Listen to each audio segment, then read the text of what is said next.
So what is bulk zoning?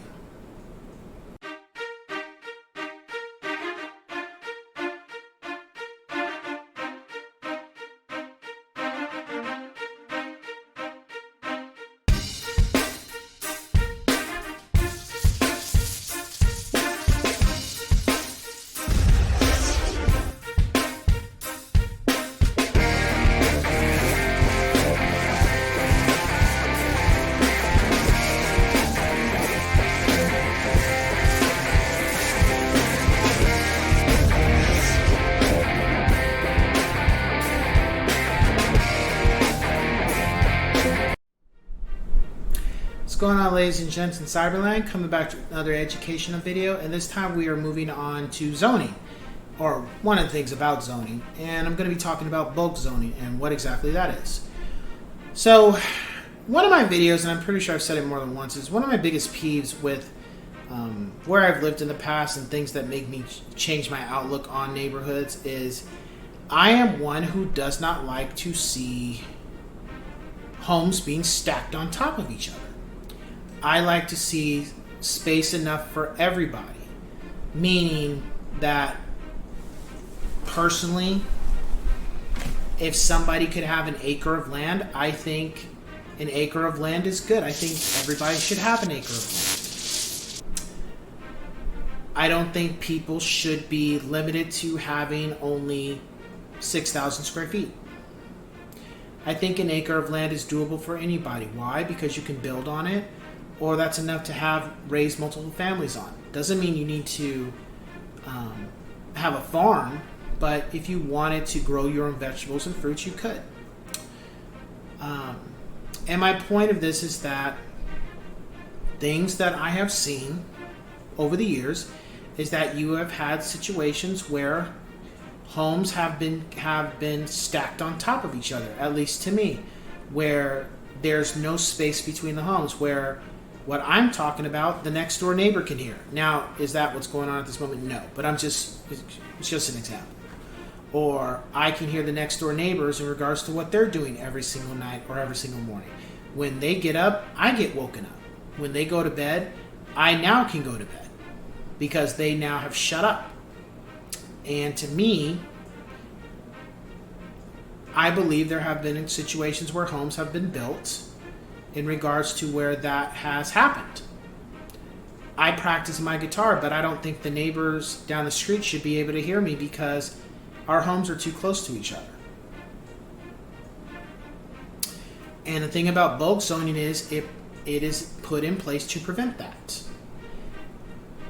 It prevents overcrowding. That means having too many homes close together and not enough. Well, it's supposed to prevent it.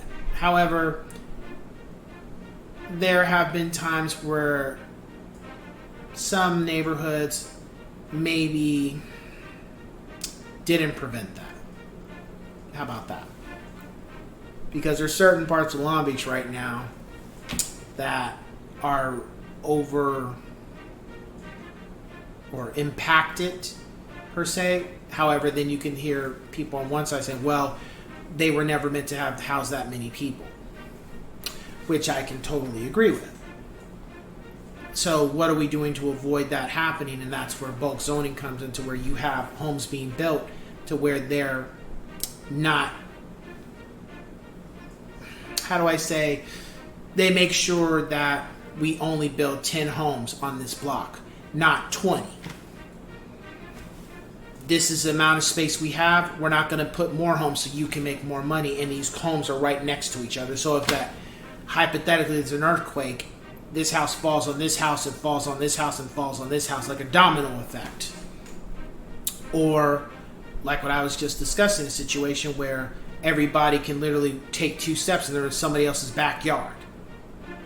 We're not doing that. So, to me, bulk zoning has been implemented to ensure that those things don't happen. Even though they're ensured not to happen, there have been times where I've seen some homes where it looks like they still happened because of whatever the regulations were for building those homes. Because I've seen some homes where I'm like, what? this is what. But hey, that's neither here nor there. So those things are considered when you deal with that. That also goes for the height of the homes, the width of the homes, the square footage, and the amenities of the homes of each home as well. Those things also have to be put in place too, because especially when you're building new properties, you have to keep all that in mind, because you can't be like, well, we're just going to make enough room for the air conditioning unit and that's it. It's like, no, that's not going to work. So those are things to consider. Also, the height of the home, it can't be like, if it's a 2-story house, the first story is only six feet high. You can't do that. It needs to, the home needs to be a certain height for each floor and stuff. Those things are factored in too. Yes, most people are not 7 feet tall, but you need to make the houses taller, or you make the height of the of each floor has to be a certain height, for obvious reasons. So, yeah. With that being said, if you have any questions, let me know, but I will catch you guys on the next one. Take care.